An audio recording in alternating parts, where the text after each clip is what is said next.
Hey everybody, Breakthrough Health and Life Coach Glenn Hattem here. I'm here with my good bud Joe O'Leary. And I actually just got off the wall rock climb this morning. It was a last minute session with my coach as I prepare to go climb Devil's Towers next month on the 10th. And yeah, doing that crack climbing today. I'm a little gassed. So I'll be talking less today, asking questions, and we're gonna learn a lot about Joe and his unique path in the world. All of us have one, and hopefully what's exhibited by these podcasts is that each of us needs to get clear about, our why are we doing the things we do, and following that inner guidance to do our own unique, crazy journey. And even if it doesn't make sense to everybody else, in fact, sometimes it does make sense to us until we're a little bit past those stages. But I thought, having Joey share a little bit about what he's up to in the world these days as a family man, a businessman, and a creative. And I think you're just going to really enjoy this conversation today. And before we jump into like how you got to where you're at, maybe just share a little bit about what you're up to in the world these days. And later at the end of the call, end of this conversation, we'll share how to get a hold of you as well too. Sure. I live in Boulder. I'm a father and married, and I'm an outdoor guide. I'm mostly rivers and trails primarily in Colorado, in the Rocky Mountains between Colorado and Utah. So we guide on the Colorado River rafting trips, and then on trails it's hiking and multi-day backpacking and mountain biking and various things like that. And then we do a lot of sort of corporate team building, challenging, sort of amazing race style team building events as well. Yeah, and then you also are an incredible photographer too, have a passion for that. And yeah, just as much time as you spend in Colorado and doing the things that I do, you can't not take a few good pictures, and so it's become a passion of mine for sure. And a little bit of writing and a little bit of photography keeps me creatively engaged. Thanks. Yeah, I'm trying to remember when we first met. You had just been out of CU for some time. You've been I didn't go to CU. I had just come to Colorado, right. And I moved to Colorado in 2000. So I grew up in the Midwest, went to Purdue University. That's it. And when I graduated from Purdue, I moved to West Virginia to be a river guide. That's when I started my guiding. That was back in 1993. So almost 30 years since I started guiding. And spent several years there, and really most of my 20s, most of the 90s, traveling, living simply as a river guide or a trail guide or a sea kayaking guide, various forms of guiding. Just living that lifestyle. It was pretty great, especially in my 20s. And then eventually, just as I was starting to have a family, and that was rearing its head, I moved to Boulder in 2000. I've been in Boulder solid since 2000. Now, were you a kicker or something? Yeah. Okay, that's what it was. You were a kicker at Purdue. Okay. I played football at Purdue, and that was when I was graduating. I had NFL tryout letters, and then I had an opportunity to go and be a river guide. And for me, it was, if you would have told me this when I was 12, that I would have an opportunity to try out for some NFL football teams, I'd have said, well, of course I'm going to do that. But then when I had the rivers and the valleys and trails and whatnot, and that whole lifestyle as an option, that was just so much more interesting to me, and that's the direction I went. Now as a child, so what was the landscape for you growing up? What were you engaging with as a curious kid exploring the world? I mean, a big piece of my identity as a kid was I'm an identical twin. We played, growing up in Indiana, it was sports and girls. That was kind of what drove us. There's no mountains or rivers or anything like that, but our imagination was always engaged in the local ditches and just being in the outdoors. We would wander a lot, ride bikes all over town.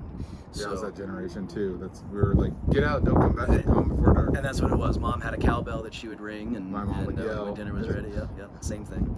But in many ways, living in Colorado is reliving my childhood, at least my imagination of my childhood, and being out here in the world that I used to only imagine has been it's kept me young as I've gotten older. Yeah, so your imagination, that as a child, like when you were exploring things out in the wild, 'cause I remember those days of just being wild and free on the bikes in the dirt, catching lizards and snakes and all that kind of stuff. The generation nowadays, you have kids now that are your parental style with them is probably wanting to really push those boundaries for them as well too. Except there's like, you know, it's a little bit different world and different way that people look at things. Well, I mean, yeah, growing up in this world where they're exposed to things that we could not even imagine as kids, but I think as a father, I've always felt that my job was to orient my kids to the world around them, but also internally. And you know, you just have to hope that the seeds that you plant will sow down the road. And as it happens, my kids have really grown to love the outdoors, and they're good company out there.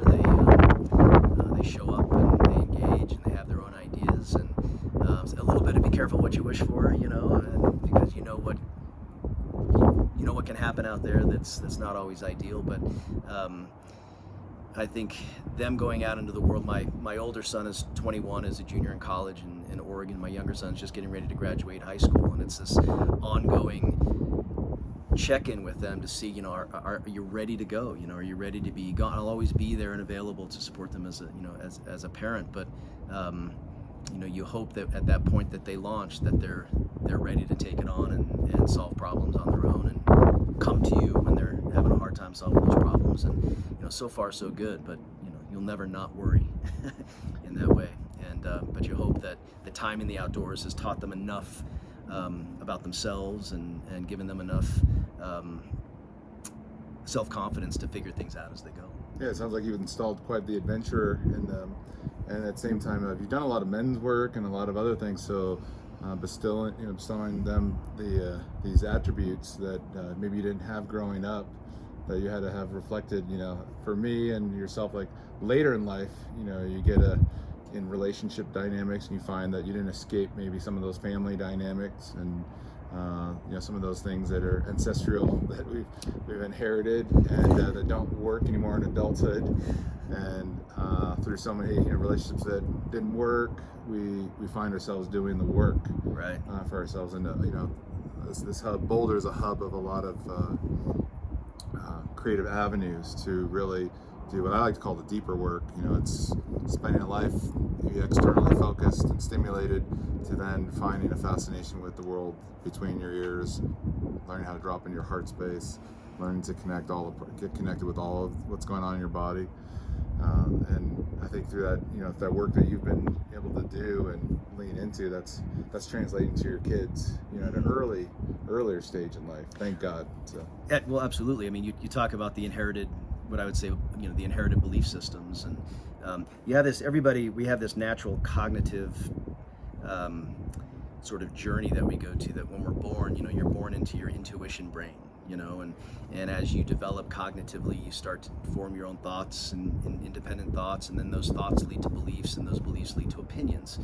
And that's just that's a very simple way to sort of, you know, talk about cognitive development. But one of the things that I found, I went through a divorce back in 2009, and it shook my entire foundation, and it forced me to start asking questions that I had been asking. And I realized I was kind of stuck in my opinion brain.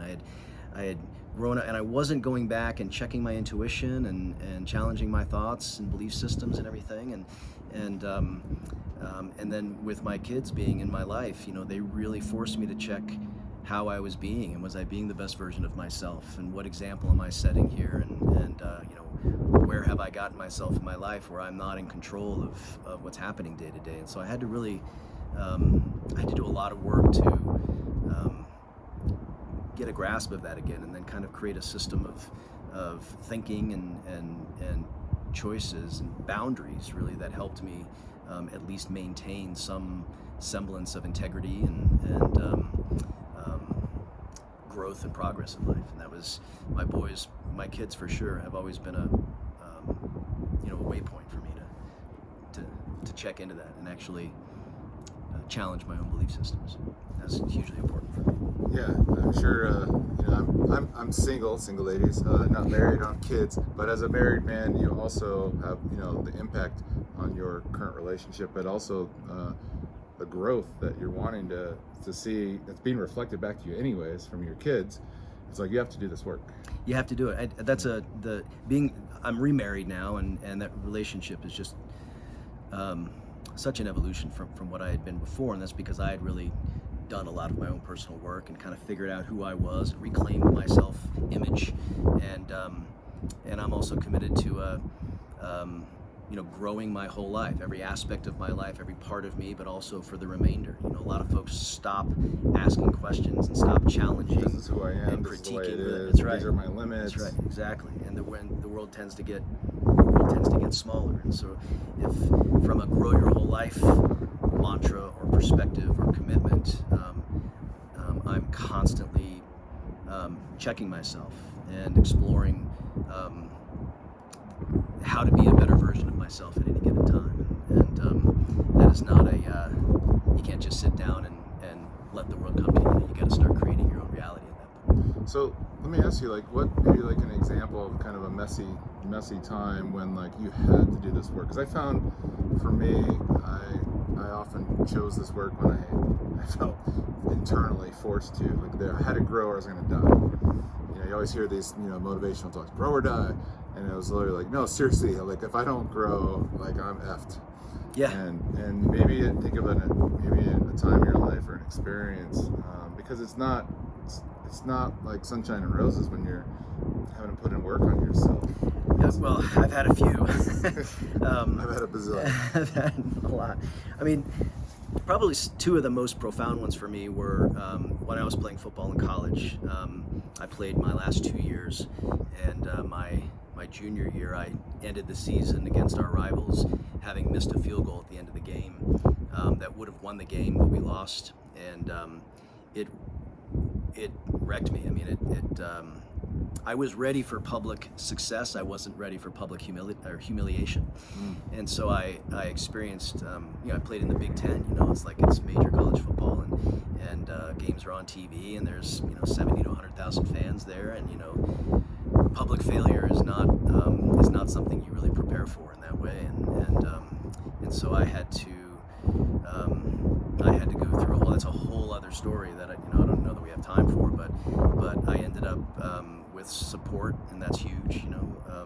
I was able to learn from that and come back and succeed and have a lot of success, and I learned a great deal from that. And then certainly my divorce was incredibly humbling and wasn't what I was expecting in my life, and it's one thing to go through divorce with a partner, but then to have kids as part of it, it's such a these days it's what 50% of marriages are ending in divorce. It's something gut-wrenching that you don't get to hit pause and recover from. It just keeps going. You don't, and you don't have control of everything that happens, and so you really gotta. A divorce doesn't happen when everything's going well. So clearly there's issues there, and for me, I think I really had to. It wasn't just my marriage that was suffering in my life. There was other parts of my life. I was having a hard time with relationships that I didn't feel like I should have had a hard time with, and so there's a lot of things I had to look at, and in the end, you can't control what other people do.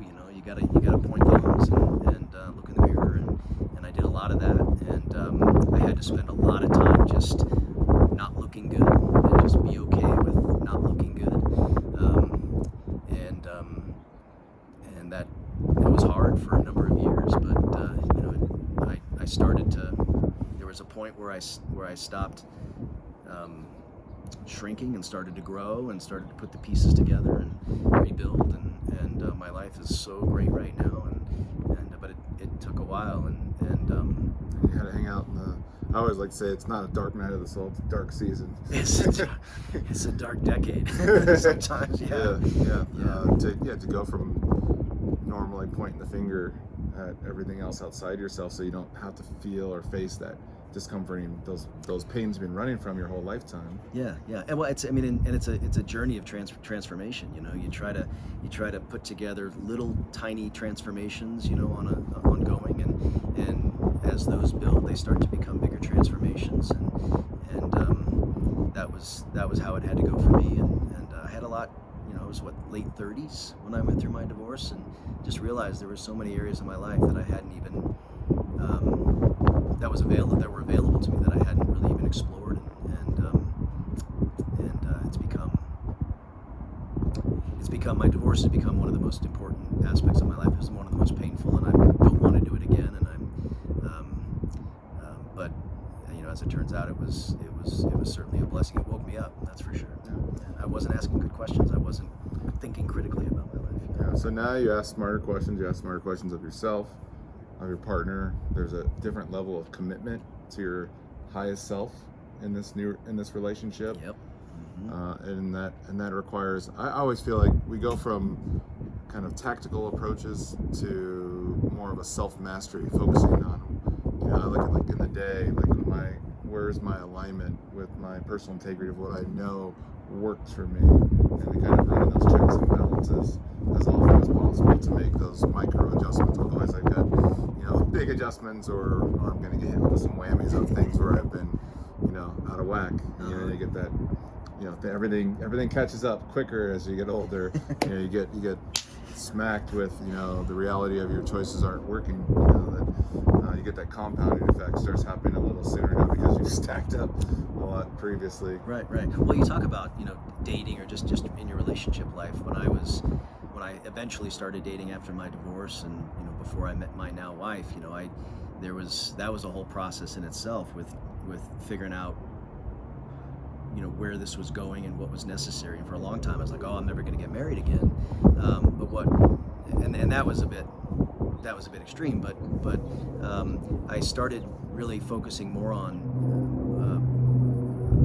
around am I being the best version of myself? And in some cases I would go in with the intention that I'm going to be the best version of myself, but perhaps with the person that I was interacting with, the chemistry was such that I learned the difference between attraction and chemistry, right? And chemistry is one of those things that, like, attraction is, do you want to see each other naked? And chemistry is, do I want to sit in a car with this person on a road trip for 6 hours, to Moab for 6 hours? And if you look forward to being stuck in a car for someone for 6 hours or across the country or something like that, there's some chemistry there that's wonderful. Whether attraction is there, that's a whole separate thing. But yeah, I mean, that's built all kinds of little structures for asking better questions and continuing to check in, and I think that's a key. At least that was a key part of the process for me that got me where I wanted. That was a heat-seeking missile when I was a younger kid. Now I'm more in the control tower now. Right. It's like, okay, how's this whole operation work? Yeah. You start thinking, that just maybe comes with, life experiences and with wisdom acquired from, I know for me, I would choose a lot of the earlier relationships in my long-term relationship, 13 years, was kind of a trauma bond. It was like, oh, this person encapsulates my mom, my dad, my sister, all in one. Of course, there's this subconscious attractive quality that feels like coming home. And when you get older, you start to realize that you gotta unravel that stuff. I think you start focused on your foundation. Like, I don't. Am I every day fully being myself, or am I feeling like I have to pretend to be something that I'm not? And I think as you mature, you start to let go of that pretending, and you're just like, all right, this is who I am. Here's my areas of growth and opportunities to explore and be open to change or something new. But at this point, just about all of your quirks, you're not going to get rid of them at this point. I'm 51. You're close to the same. Yeah, right? come up on 49. Yeah. So whatever issues you have, they're going to be with you. And so the question is how do you relate to yourself, and are you kind to yourself around these things, and are you accountable to your stuff? Do you own what you're owning, and then knowing that you're bringing something to your relationship that precedes your partner, and if you can own that, if both can own that, and we were talking earlier about boundaries and how important that is to really speak your truth, and not just try to keep the peace. That how important it is in healthy relationship dynamics to communicate. I love the subtle art of not giving an F. He talks about own your hell no's and your hell yeses, otherwise you're going to get on somebody else's list, and that can get you pretty lost and misdirected. And when you're in relationship and relating with others, how do you continue to do yourself and do things that light you up? Well, so much about building trust, right? I mean, if you're inconsistent and you're constantly compromising your own needs, thinking that by letting the other person have their way, that you're being a good partner, but but that partner knows that you're compromising something about yourself, and then Something feels icky to them. something that might, yeah, like they don't want. Person doesn't always want, or whether they know it or not, people, you don't always want necessarily to get your way all the time. Right. If it means that the other person is being depleted of their needs, and just practice being selfless without being yourself less. Make sure that you're fully present and intact as you're being sensitive to the person's needs that you're with. If that makes sense. Yeah, so I think all that comes back to just being in alignment with understanding from doing this discovery work of figuring out what it is that, why you're here, who you're supposed to be engaging with, and then being able to articulate that with others and lead your life in a unique way, whether that gives a rub with somebody because it agitates maybe where they haven't done their work. That's the challenge in life, is being able to stand in your truth and speak your truth. And in those situations where normally in the past you've compromised, where you felt yourself being inauthentic. I hate using the word authentic, but when you're in touch with what resonates as a way for you to be fully expressed without holding back to make somebody else feel more comfortable. That's been a real hard one for me. I'm a big 6'1" muscly guy. I'm like, I used to go around the rooms whispering, basically just like make everybody feel more comfortable and not be too intimidated, if my deep Darth Vader voice, comes in. And that's not serving everybody. That's not making people feel safe. I mean, like, imagine lions walked around not roaring and they just kind of, they made little meow noises. They do sleep a lot. They do sleep a lot. So, but yeah, like, if you're a lion, you got to be a lion. And I think the more I found myself checking my own needs, again, like being selfless but not being selfish, or making sure that I'm taking care of my own needs, practicing self-care without being selfish is what I mean, while also being open to another person's experience. There's a certain freedom that comes out of being in a space fully as you are, with a willingness for that to evolve and become something new. How do you do that? How is it you create that space?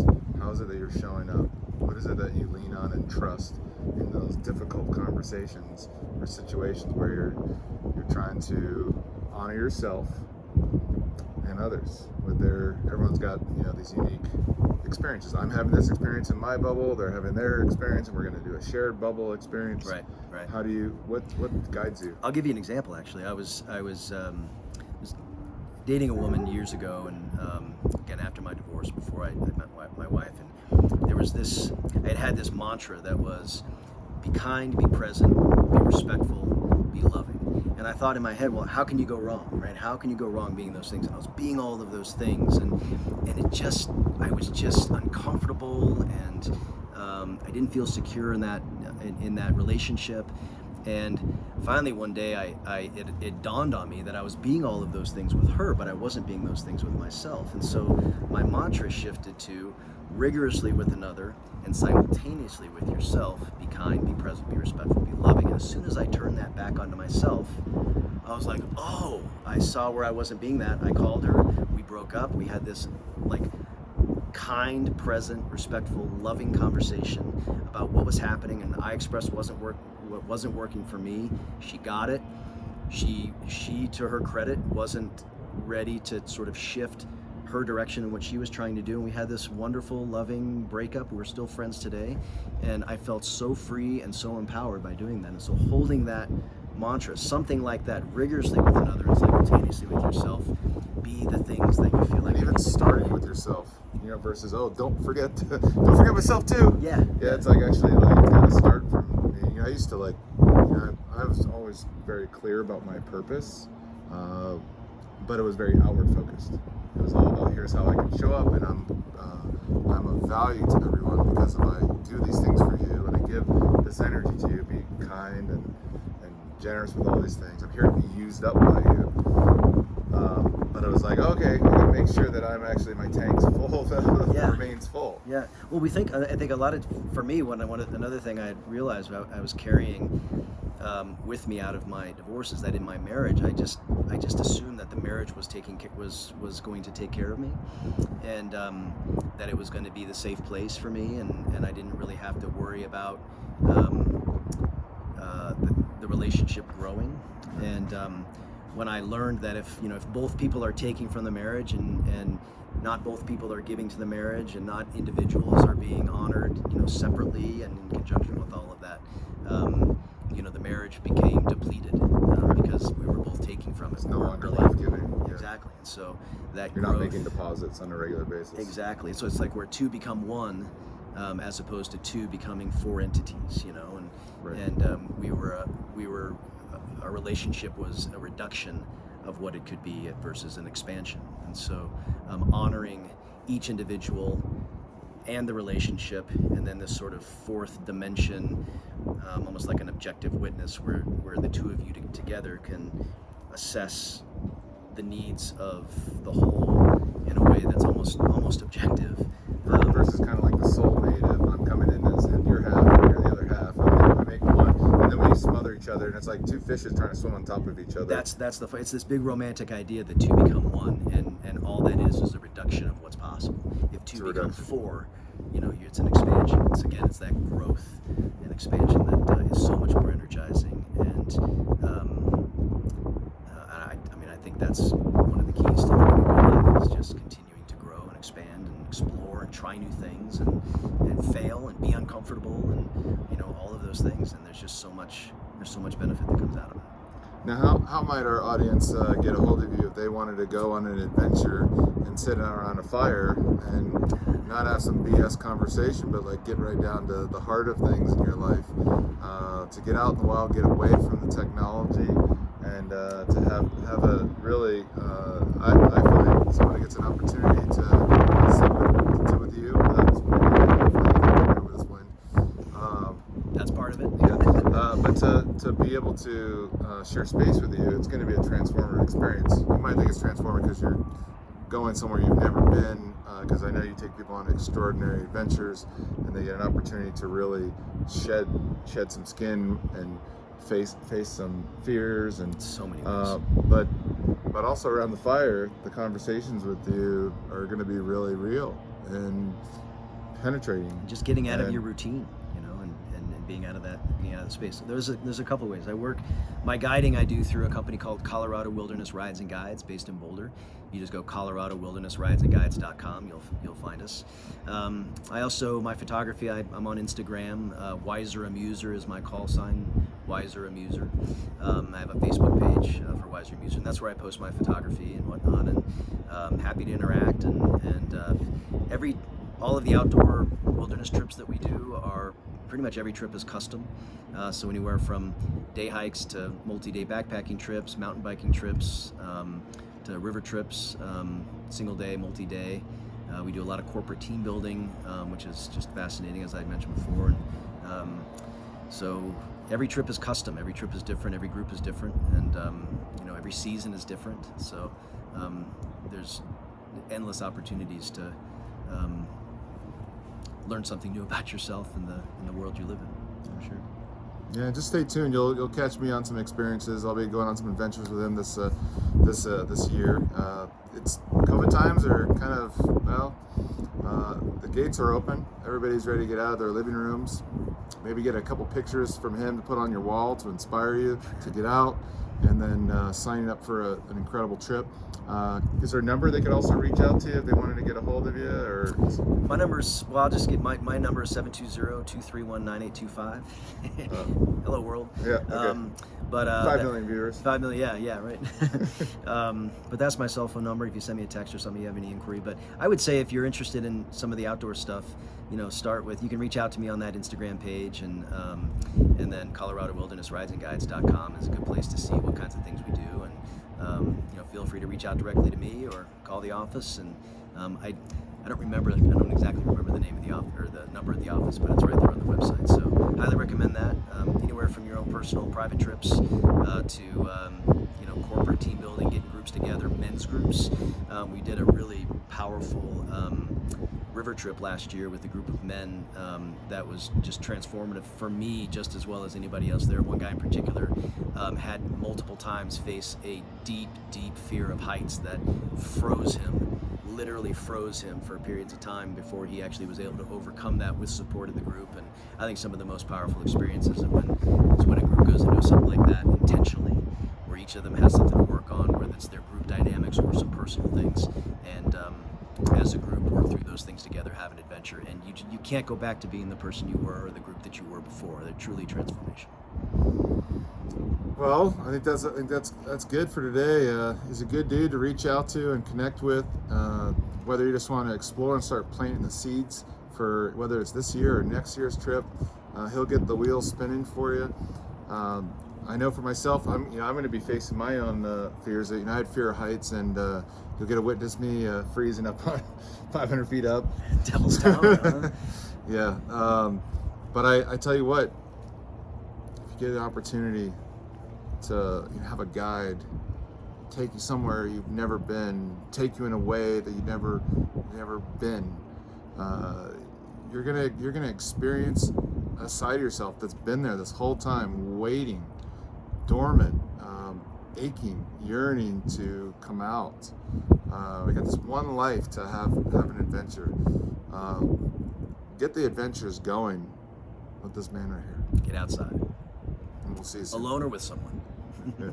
Alone or with someone. So we'll see you guys soon. Thank you. All right, thank you.